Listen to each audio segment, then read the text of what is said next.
progressive-minded folks. Obviously, we don't deal with any right-wing people.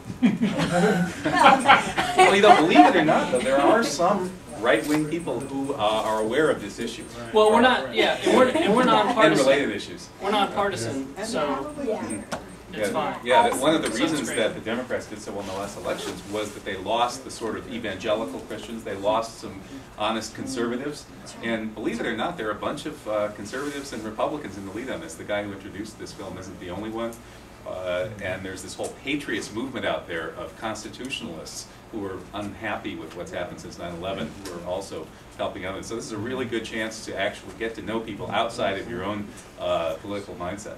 And there's a fair Good idea. number of like pretty, you know, powerful, expert, investigative journalists and people on the left who aren't afraid to speak truth to power, like Seymour Hersh or Greg Palast or Amy Goodman. And all you see from them, or if anything, is sort of like, you know, criticizing the 9/11 truth movement and saying that, you know, we're sort of like looking at selectively cherry-picking evidence and making just so stories.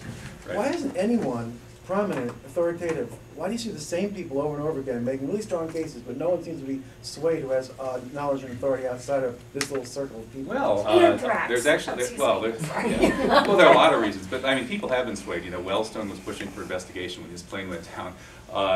The other Democrat from Minnesota, Senator Mark Dayton, spoke out on the Senate floor and charged the military with lying outrageously about 9/11, and then the next day he had to evacuate his offices with all of his staff and fly home to Minnesota, citing terrorist threats, and he announced his impending retirement, that he wouldn't run for re-election.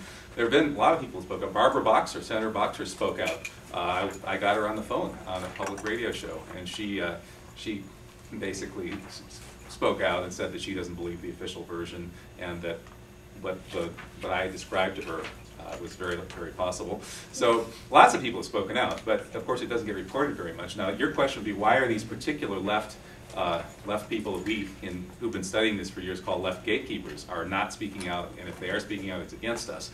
That's a really good question. The best thing I've ever seen written on this is by a guy named Barry Zwicker, who's sort of the Canadian Bill Moyers. He does public television in Canada, and his book is called Towers of Deception.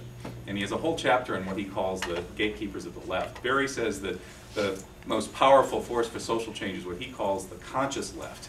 And he says the conscious left has been reduced to a relatively small number of people by these gatekeepers of the left. And he names Chomsky and Amy Goodman as two classic examples. He focuses on Chomsky, and he devotes a whole chapter to deconstructing Chomsky. And what he says is that Chomsky's influence has been very bad overall. Chomsky has, number one, he speaks out very correctly against the abuses of empire, but he makes this an anti-American thing. He said, hate America first. So he gets a tiny, minority of intellectuals who understand this to start bashing America, and this goes nowhere as far as actually doing anything about the situation. It's self-marginalization.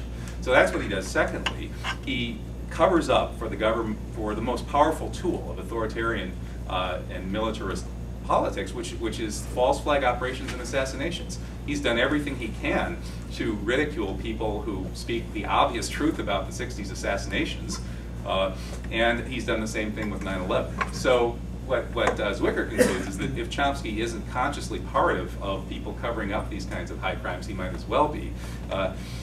As far as Amy Goodman goes, I can speak from my own experience. I started doing this work in the beginning of 2004, and I had accepted a postdoc at the University of California right after I finished my PhD, which I then turned down. And the reason I turned it down was I heard that David Griffin finally got on Democracy Now!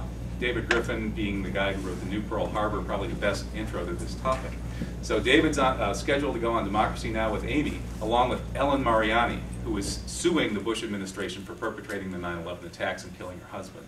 Would have been a great 1-2 punch.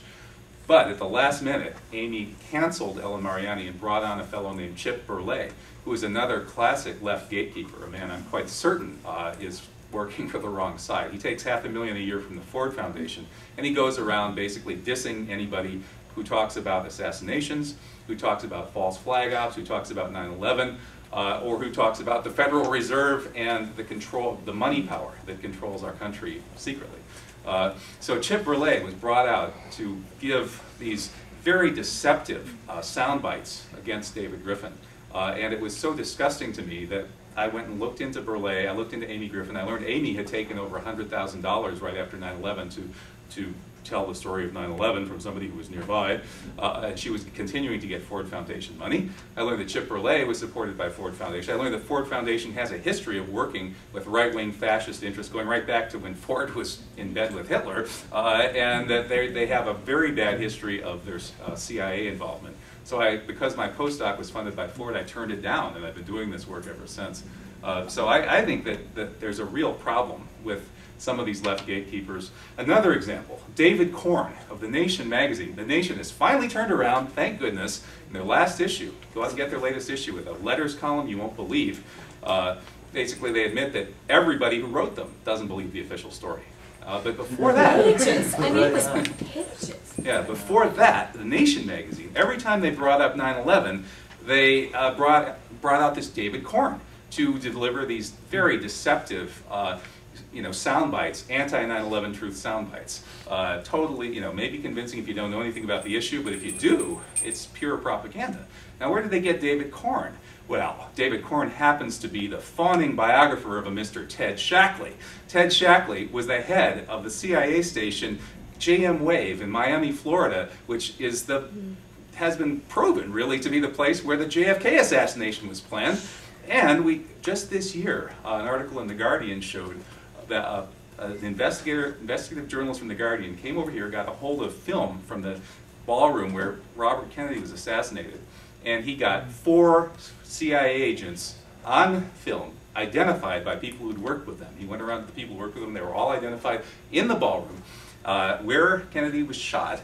None of them had any business being there. The probable assassin, who was a guy named El Gordo, who was the CIA's lead assassin for Latin America and who at that time was stationed in Laos, is photographed clearly and identified in there in the ballroom right after Kennedy was shot. And all of these guys are traced back to the JM Wave station in Miami, headed by Ted Shackley, the prime suspect in the assassination of the Kennedy brothers. And David Korn, who writes for The Nation, wrote this Blonde Ghost.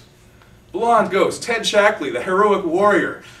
And this is the guy they bring out to diss 9/11 truth. It's outrageous. And it's outrageous that readers of The Nation don't understand this. And they don't peel back the surface and who is David Korn and who is Ted Shackley?